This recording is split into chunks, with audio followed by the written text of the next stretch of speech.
Bienvenue sur ce nouvel épisode du podcast I am Hello Nicolas. Tout d'abord, j'espère que tu vas bien. Comme toujours, j'ai tiré au sort l'une de mes pensées pour moi-même pour accompagner cet épisode et la pensée est celle-ci. De la même manière que toute connaissance mérite application, tout problème demande résolution. Et comme je le fais souvent, je t'invite maintenant à te mettre dans de bonnes conditions pour écouter au mieux ce qui suit. Je sais pas si j'ai déjà eu à te le dire, mais mon père est psychologue clinicien.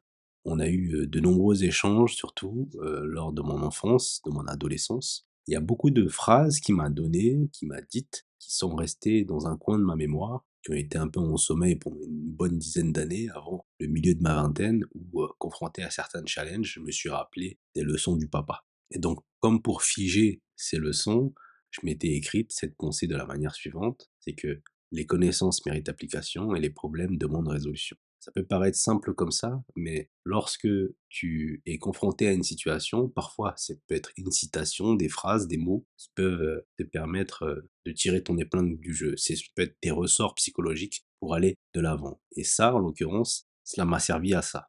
Ce qui était important à retenir ici, c'est que, et notamment pour la partie problème, et je vais d'abord commencer par ça avant de passer à autre chose, c'est que le souci qu'on en a lorsqu'on est confronté à un problème, c'est cet aspect émotionnel. On a un sentiment, une émotion de peur qui nous envahit tout d'un coup. Voilà, c'est ça. On prend un coup et on est un peu comme paralysé. Mais le truc, c'est qu'il ne faut pas qu'on soit paralysé trop longtemps. Pourquoi? Parce que lorsqu'on est paralysé trop longtemps, on est figé et donc on a tendance à être orienté problème plutôt qu'orienté solution. Alors que le problème demande résolution.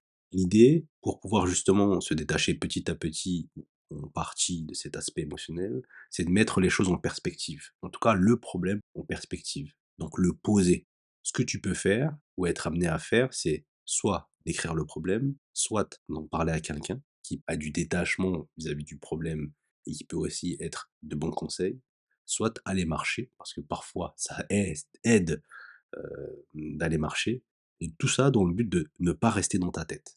C'est un concept auquel je suis attaché, c'est que lorsqu'il t'arrive quelque chose, le fait de rester dans ta tête, c'est de te laisser à penser, être assis là et laisser tes pensées fuser bah, justement te paralyser ou te rendre justement très émotionnel ou très affaibli par rapport à la situation que tu rencontres. Et le fait de ne pas rester dans sa tête, de sortir, de se confronter aux autres, permet d'avoir des bulles d'oxygène pour avoir des temps de pause, pour éviter de ruminer dans son coin. Donc c'est un peu ça ce que j'essaie de dire lorsque je parle de rester dans sa tête, de sortir de sa tête. Et donc, c'est effectivement là le problème que l'on rencontre lorsque l'on est confronté à un problème, c'est cet aspect émotionnel à gérer. Donc, il faut tout de suite, en tout cas très peu de temps après, réussir à mettre les choses en perspective pour mieux les analyser, pour avoir beaucoup plus de lucidité, pour aller vers la solution. C'est ça pour moi qui est très important. Ça fait partie des choses que j'ai apprises, que mon père m'a appris et que j'ai aussi, en tant qu'être humain, hein, été confronté aux problèmes, à l'expérience et que je sais pertinemment que un problème qui survient, si on reste dans l'aspect émotionnel, on a tendance à ne pas être en mesure de le gérer, pas être en mesure d'aller plus loin que ça. Et donc pourquoi? Parce que quand on est pris justement de cette émotion, on a le problème déjà, de manière générale, on a le problème en fond, mais là, il nous pollue, il nous parasite parce que les pensées qui accompagnent sont pas des pensées, qui nous aident ou qui nous propulsent, qui nous élèvent, tu vois? Admettons, tu es en train de faire quelque chose là, mais forcément tu as déjà été amené à vivre ça, c'est qu'il y a toi, il y a ce que tu fais et il y a le problème au fond dans ta tête. Donc ça t'empêche d'agir normalement. Beaucoup de personnes sont affectées, notamment par une dispute qu'ils auraient pu avoir avec leur conjoint, un ami, un parent ou autre, ils sont amenés à aller au travail, aller à l'école, etc., etc. Ça, j'ai pas besoin d'en dire beaucoup sur ce sujet, sur ça, pour que tu puisses me comprendre. Et donc l'idée réelle, c'est de toujours essayer. En fait, c'est un exercice, hein, ça veut pas dire que j'y arrive parfaitement aujourd'hui, mais il faut toujours s'exercer à pour aller dans un chemin d'amélioration, c'est de mettre les choses en perspective. Donc écrire, ça peut être bien, parler à quelqu'un, ça peut être bien. Le fait de mettre aussi les choses en perspective, c'est que tu es déjà dans une démarche de résolution.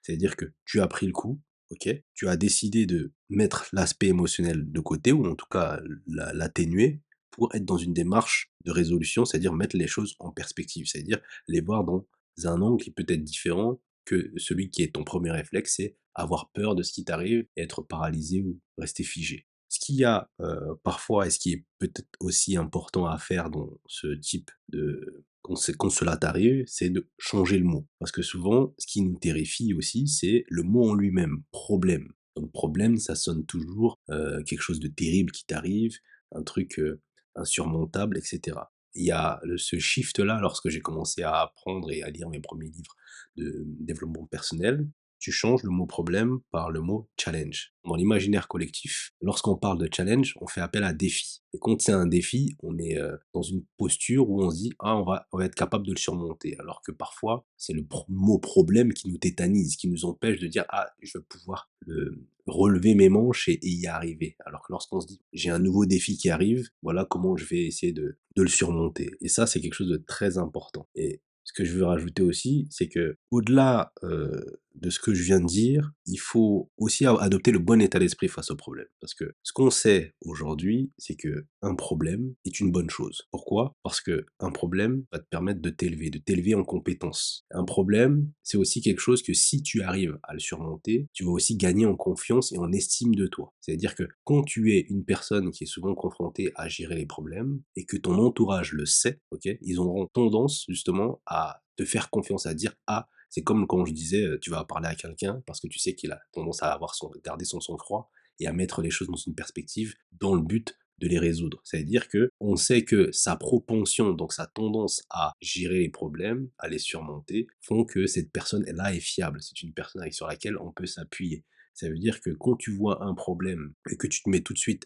dans une démarche de le mettre en perspective, d'être dans une démarche de résolution, et que tu finalement tu y arrives, au premier problème, deuxième problème, etc., c'est que tu deviens un résolu, comment dire, une personne qui résout les problèmes, qui est habituée à résoudre les problèmes. Et ça te change en tant qu'être humain, en fait. C'est-à-dire que peu importe ce qui m'arrive, je vais être en mesure de m'adapter à la situation. C'est-à-dire que si moi je suis pas la personne qualifiée, ou en tout cas j'ai pas les compétences pour résoudre le problème qui est là, je vais certainement faire appel à quelqu'un. Tu vois, je te donne un exemple bateau, tu vois, donc qui veut gagner des millions, je crois que c'est ça le nom de l'émission. Quand tu es confronté à une question où tu es à bout de ressources, bah, en fait, tu as des options. Soit tu peux appeler un ami, soit tu peux faire ceci, soit tu peux faire cela. Mais tout est dans le but d'atterrir à la bonne réponse. De la même façon, je te donne un exemple que tu as certainement aussi vécu. En mathématiques, on est confronté aux problèmes à l'école. Là, notre capacité à résoudre les problèmes font de nous, entre guillemets, de bons mathématiciens. Et dans une classe, le niveau n'est pas homogène. Parfois, tu peux avoir un camarade qui va t'aider à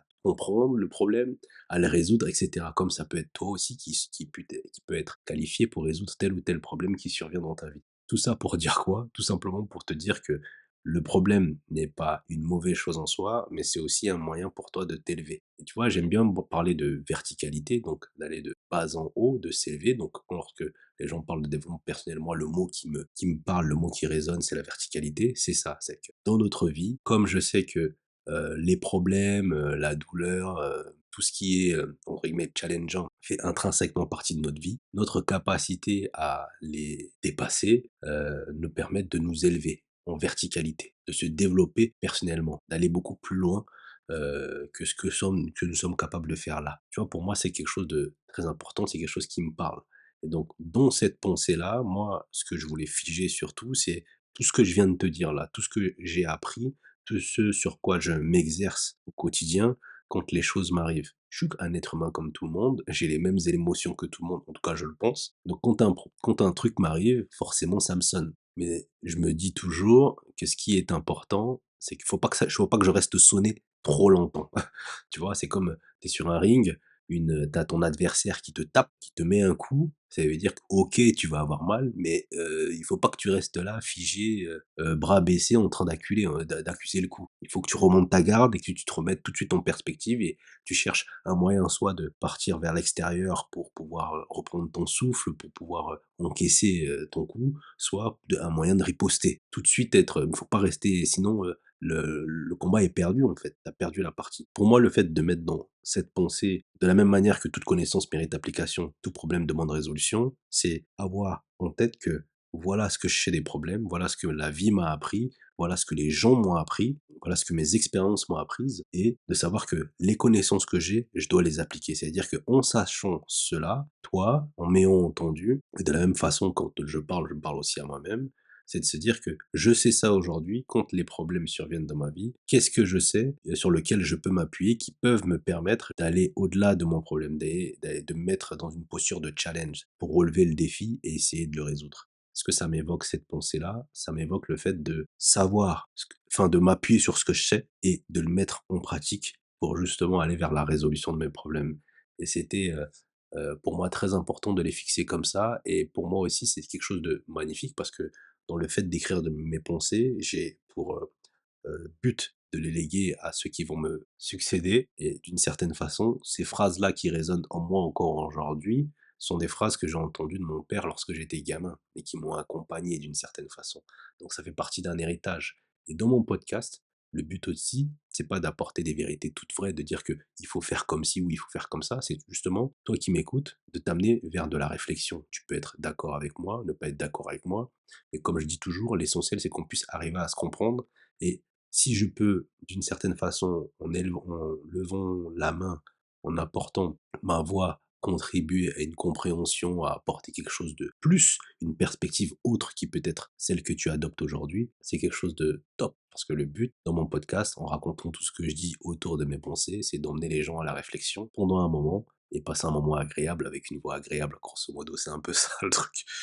Donc voilà, je pense en avoir suffisamment dit pour ce nouvel épisode d'Ayamelo Nicolas. J'espère que tu as au moins appris quelque chose aujourd'hui, ou au moins confirmé ce que tu savais déjà. Je n'ai plus qu'à te dire que si tu as apprécié l'épisode, n'hésite pas à le partager avec d'autres personnes qui pourraient également l'apprécier, t'abonner si c'est pas fait, de liker si c'est pas fait, de mettre un commentaire. Donc je n'ai plus qu'à te dire de prendre bien soin de toi et de te donner rendez-vous au prochain épisode.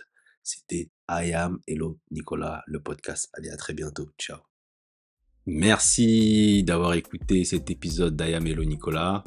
J'espère que cette plongée dans l'une de mes pensées t'a offert un éclairage nouveau, un peu d'inspiration ou un moment de pause dans ta journée. Si tu as apprécié cet épisode, like, commente, abonne-toi et surtout, partage le podcast avec ceux qui pourraient également l'apprécier. On se retrouve sur Instagram si tu souhaites poursuivre la discussion et je te donne rendez-vous très bientôt pour un nouveau voyage à travers mes mots. C'était Nicolas. Ciao!